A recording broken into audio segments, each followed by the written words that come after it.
जय श्री कृष्णा, राधे राधे। आइए अब हम कार्तिक मास का 23वां अध्याय सुनते हैं।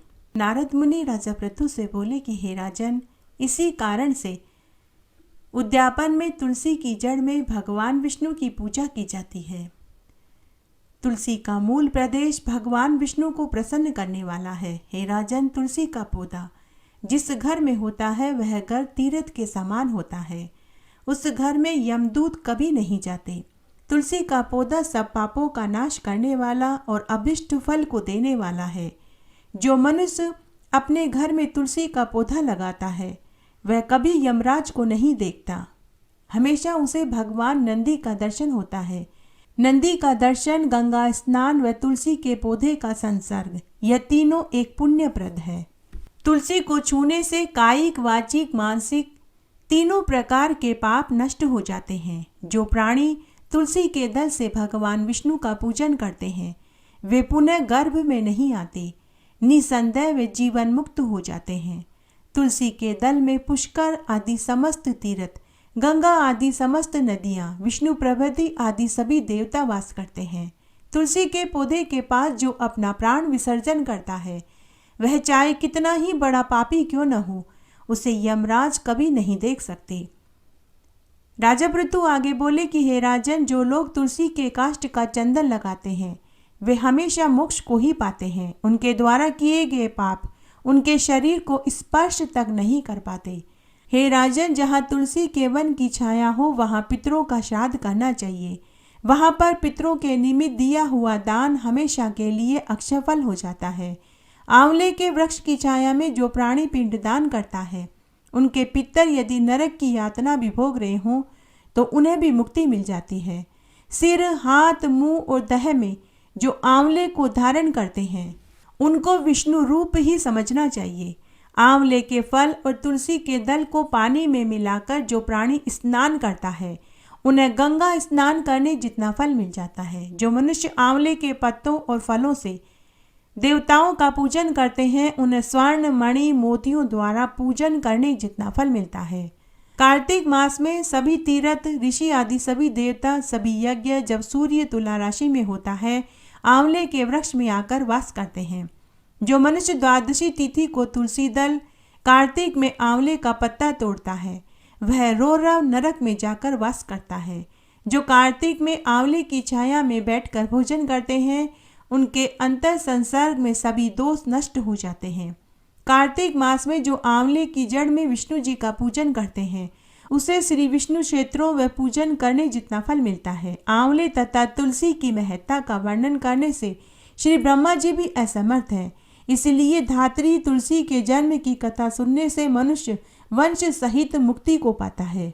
पिछले अध्याय में हमने राजा कल्माशपाद की कथा सुनी थी जिसमें वे जो मुनि वशिष्ठ के शाप से राक्षस हो जाते हैं। आइए उस कथा को आगे सुनते हैं। राजा कहने लगे कि आप कौन हैं? कृपया करके अपना सारा वृतांत कहिए। हम और आप आपस में मित्र हुए। कोई मित्र से छल कपट करता है तो वह पाप का भागी होता है, इसलिए आप अपना सारा वृतांत सुनाइए। तब ब्रह्म राक्षस कहने लगा कि मैं मगध देश में प्रवीण सोमदत्त नाम वाला धर्म से श्रद्धायुक्त ब्राह्मण था। मैं मद में आकर अपने आप को बड़ा भारी विद्वान समझकर गुरु को मैंने प्रताड़ित किया। उसी से मेरी यह दशा हुई है। भूख से दुखित होकर हमको कहीं भी सुख नहीं मिलता। इस पर भी मैंने हजारों ब्राह्मण खा डाले। इस प्रकार से दुखी, मानसिक दुखों से पीड़ित मनुष्यों का मांस नित्य खाता रहा। गुरु को अपमानित करने से मैं राक्षस योनि को प्राप्त हुआ। तब कल्माशपाद कहने लगा कि गुरु कैसा और कौन होता है, कृपया करके मुझे पूरा बताइए। सोमदत्त कहने लगा कि गुरु कौन कौन होते हैं तुम ध्यान से सुनो। वेदों को पढ़ने वाले, सुनने वाले, वेदों के संदेह को दूर करने वाले, भय से रक्षा करने वाले, अन्नदाता, शिक्षा देने वाले, बुरे कामों से रोकने वाले, ससुर, मामा, ज्येष्ठ भाई, पिता, गर्भ मरण पर्यंत कर्म करने वाले और राजा, ये सभी गुरु होते हैं। इन सब की वंदना करनी चाहिए। तब कल्माशपाद कहने लगा कि तुमने बहुत से गुरु कहे, इनमें से कौन सा गुरु सबसे बड़ा है या फिर सभी बराबर हैं?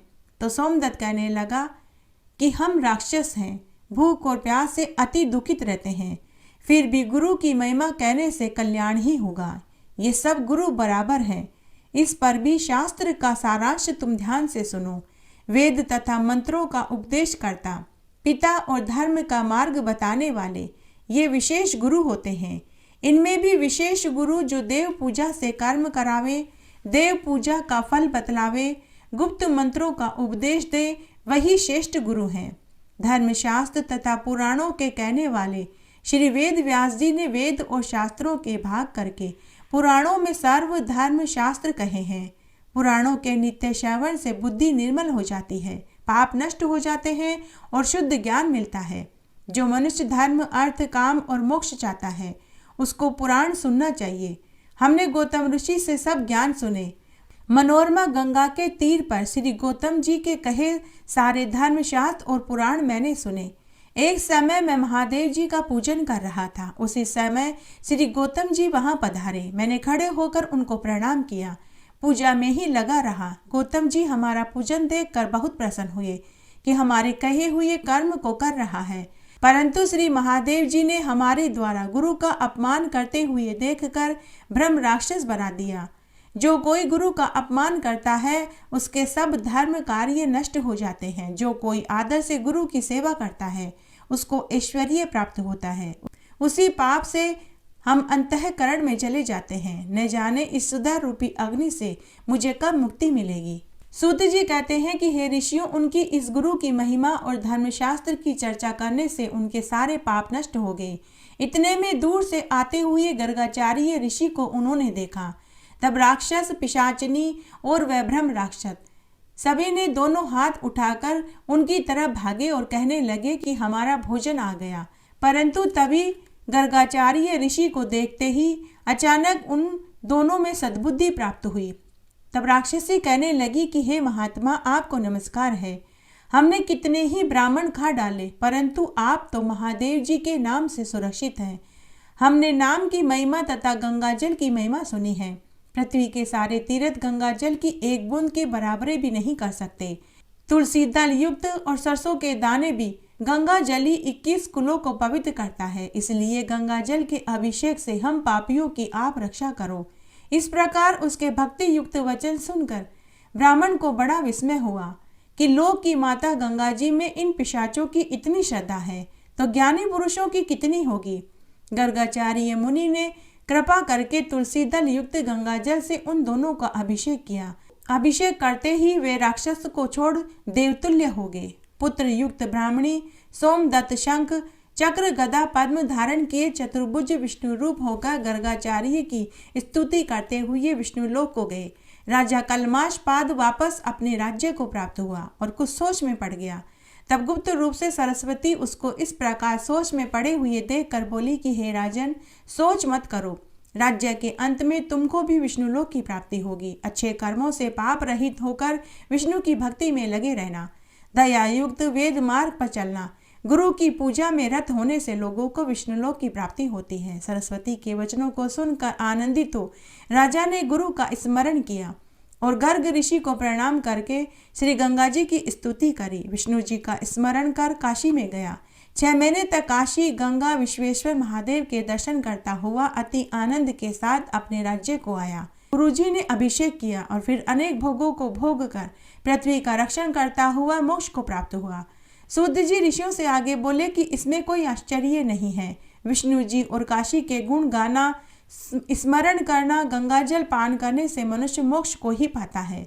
तो यह गंगा महात्म्य की कथा मैंने तुमसे कही। ब्रह्मा महेश जिसका पार नहीं पाते, गंगा स्मरण मात्र से मनुष्य करोड़ों पापों से छूटकर मोक्ष को पाता है।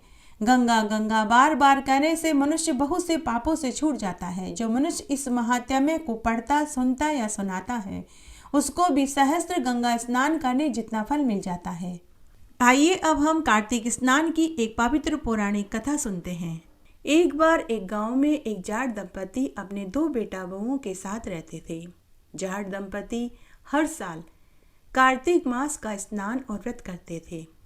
जाट दंपति सुबह की रोटी अपने बेटा बहू के पास खाते थे तो शाम की रोटी छोटे बेटा बहू खिलाते थे। जाट का बड़ा बेटा सरकारी नौकरी करता था, तो बड़ी बहू के पास गाय भैंसें थी जिनका वह दूध निकालती, जिसका वह दूध दही बेचती थी। जाट के छोटे बेटे को कभी काम मिलता था, कभी नहीं मिलता था। इस तरह उनका दिन बीत रहा था। तब एक बार की बात है, कार्तिक का महीना लगने वाला था। जाट दंपति की सेहत ठीक नहीं थी। एक तो बुढ़ापा, दूसरी ऊपर से बीमारी ने उन्हें तोड़ कर रख दिया था। तब जाटनी जाट से बोली कि सुनो जी, अब समय आ गया है कि हम ये कार्तिक मास के स्नान का व्रत बेटा बहू को झिलवा दें, क्योंकि एक न एक दिन उन्हें ही यह व्रत करना है। फिर इस बार से ही हम यह व्रत उनको क्यों नहीं झिलवाते। तो जाट बोला कि भगवान तू ठीक कहती है। तब जाट दंपति ने अपने दोनों बेटा बहुओं को बुलवाया और उनसे बात करी। तब जाटनी ने अपने दोनों बेटा बहुओं से कहा कि देखो, हमने पूरी उम्र कार्तिक मास का स्नान और व्रत किया। यह व्रत मुझे मेरी सास ससुर ने झिलवाया था और अब यह व्रत मैं तुम्हें झिलवाना चाहती हूँ। यह व्रत हमारे खानदान में पीढ़ियों से करते आ रहे हैं। अब समय का तकाजा है कि हम दोनों कार्तिक मास का स्नान और व्रत करने में लाचार हैं। एक तो बुढ़ापा है, दूसरी अनेक बीमारियों ने हमें तोड़ दिया है। इसलिए हम चाहते हैं कि इस साल कार्तिक मास का स्नान और व्रत तुम दोनों जोड़े से करो। तब बड़ी बहू अपने सास ससुर से बोली कि माँ बाबूजी, मैं यह व्रत नहीं कर पाऊंगी। मैं पूरे दिन खेत खलियानों में और गाय भैंसों का कामकाज करती हूँ, साथ ही 2 बच्चों को संभालती हूँ, दूध दही बेचने जाती हूँ। फिर मेरे में इतनी हिम्मत नहीं रहती कि मैं व्रत कर पाऊँ। आप यह व्रत छोटी बहू को झिलवा दो। ऐसा कहकर बड़े बेटा बहू वहां से चले गए। तब जाटनी ने अपने छोटे बेटा बहू की तरफ देखा तो छोटी बहू अपने सास ससुर से बोली कि माँ बाबूजी, आप मुझे यह व्रत झिलवा दीजिए। मेरे पास तो समय ही समय है। आप मुझे कार्तिक मास के स्नान की पूरी विधि बता दीजिए। मैं पूरे नियम धर्म से कार्तिक मास का स्नान और व्रत करूंगी। तो जाटनी ने कहा कि बहू जीती रहो, खुश रहो, पुत्रवती भवो। भगवान करे मेरे छोटे को भी अच्छी नौकरी लग जाए। अब बहू तुम ध्यान से सुनो। कार्तिक मास में रोज सुबह जल्दी उठकर स्नान करते हैं, तारों की छांव में स्नान करते हैं, ठाकुर जी की पूजा करते हैं, सूर्य नारायण भगवान को अर्घ्य देते हैं, तुलसी जी को सींचते हैं, दिया बाती करते हैं, पीपल पतवारी की पूजा करते हैं, विष्णु भगवान और माता लक्ष्मी की पूजा करते हैं, महादेव जी के मंदिर में महादेव जी को जल चढ़ाते हैं, दूध दही बेलपत्र पुष्प चढ़ाते हैं, माता पार्वती जी को बिंदिया मेहंदी सुहाग की पिटारी चढ़ाते हैं और एक समय तारों की छांव में भोजन करते हैं, ब्रह्मचर्य का पालन करते हैं और जमीन पर सोते हैं। भजन कीर्तन में समय बिताते हैं, कार्तिक मास की कथा कहानियों और महात्म्य को सुनते हैं, झूठ चोरी पर निंदा से बचते हैं। कार्तिक मास का व्रत करने वाले मनुष्य को पूरे महीने पराया अन्न नहीं खाते, मांस मदिरा से बचते हैं। तो छोटी बहू और छोटा बेटा बोला कि माँ बाबूजी, हम जोड़े से कार्तिक मास का स्नान और व्रत करेंगे। उसके बाद जाटनी के छोटे बेटा बहू ने पूरे विधि विधान से कार्तिक मास का स्नान और व्रत करना शुरू कर दिया। पूरे महीने वे सुबह ब्रह्म मुहूर्त में उठते, स्नान आदि करके सूर्य नारायण भगवान को अर्घ्य देते, पीपल पतवारी सींचते, तुलसा जी को सींचते, दिया बाती करते, कार्तिक मास की कथा कहानियों को सुनते और शाम को तारों की छांव में व्रत खोल लेते, ब्रह्मचर्य का पालन करते। इस तरह पूरा 1 महीना बीत गया। 1 महीने बीतने के बाद सास ससुर ने उनसे कार्तिक मास के व्रत का उद्यापन भी करवाया, जिसमें उन्होंने 1 जोड़ा जोड़ी ब्राह्मण को भोजन खिलाया। इस तरह समय बीतने लगा। तब 3 महीने के बाद छोटी बहू को गर्भ ठहर गया। उसी दिन पता लगा कि छोटे बेटे को अच्छी नौकरी लग गई। उनका घर खुशियों से भर गया। एक के बाद एक उन्हें अनेक खुशखबरियां मिलने लगी। उधर बड़े बेटा बहू की हालत दयनीय हो गई। कार्तिक मास के व्रत का अनादर करने से उन्हें दुख उठाने पड़ रहे थे। बड़े बेटे की लगी लगाई नौकरी चली गई। गाय भैंस ने दूध देना बंद कर दिया। खेतों में खड़ी फसल जल गई। एक के बाद एक अनेक अपशकुन हो रहे थे। तब एक दिन जब बड़े बेटे के यहाँ से जाट जाटनी का भोजन नहीं आया तो वे दोनों अपने बड़े बेटे के घर पहुंचे। उनके घर की दयनीय हालत देखकर जाट जाटनी ने अपने बड़े बेटा बहू से पूछा कि तुम्हारी यह हालत कैसे हुई? तुम्हारे कपड़े फटे हुए हैं, बाल बिखरे हुए हैं, तुम्हें किस बात का दुख है? तब बड़ा बेटा अपने माँ बाबूजी से बोला कि माँ बाबूजी, मेरी नौकरी जाती रही, खड़ी फसल जल गई, गाय भैंसों ने दूध देना बंद कर दिया, हमारे पास खाने को अन्न का एक दाना नहीं है। तब जाट दंपति ने कहा कि बेटा, आज जब हमारे पास तुम्हारे यहाँ से भोजन की थाली नहीं आई, तभी हमें कुछ गलत होने का अंदेशा हो गया था, इसीलिए हम तुमसे मिलने आए हैं। उसके बाद जाट दंपति ने अपनी जमा पूंजी में से 1 महीने का राशन पानी खरीदकर अपने बड़े बेटा बहू को दिया और कहा कि बेटा बहू, सब ठीक हो जाएगा, हिम्मत रखो, ईश्वर सब ठीक करेगा। उसके बाद जाट जाटनी छोटे बेटा बहू के पास गए तो उन्होंने देखा कि उनका घर अन्न-धन के भंडार से भरा पड़ा था। बेटा बहू ने जैसे ही अपने माँ बाबूजी को देखा तो वे उठकर खड़े हुए और उनके चरण छुए, उन्हें खाट पर बैठाया, भोजन करवाया। तब छोटी बहू अपने सास ससुर से बोली कि माँ बाबूजी, मैं आज आपके पास आने ही वाली थी, आपको 2 खुशखबरियाँ देनी हैं। आपके बेटे को सरकारी नौकरी मिल गई और आप बहुत जल्दी दादा दादी बनने वाले हैं। माँ बाबूजी, यह सब कुछ कार्तिक मास का स्नान और व्रत करने के फल से मिला है। यह सुनते ही जाट जाटनी का माथा ठनका। वो समझ गए कि बड़े बेटा बहू को क्यों दुख देखना पड़ रहा है। जाट जाटनी ने अपने छोटे बेटे से कहा कि बेटा, तू अभी अपने बड़े भाई और भाभी को यहाँ बुला कर के ला, मुझे उनसे बात करनी है। छोटा बेटा अपने बड़े भाई और भाभी को बुला कर के लाया। तब बड़े भाई और भाभी ने छोटे भाई के ठाट बाट देखे तो वे देख कर दंग रह गए। वे दोनों पूछने लगे कि यह सब कुछ कैसे हुआ? तुम्हारे घर पर तो बैठने के लिए दरी तक नहीं थी, खाने को चने तक नहीं थे। तो छोटा भाई और उसकी पत्नी ने कहा कि यह सब कुछ तो कार्तिक मास का स्नान और व्रत करने के फल के प्रताप से हुआ है। तब जाट जाटनी ने अपने बड़े बेटा बहू से कहा कि बेटा, इसीलिए तुम्हें यहाँ बुलाया है। तुम्हारे दुख का एकमात्र कारण यही है कि तुमने कार्तिक मास के स्नान और व्रत का अपमान किया।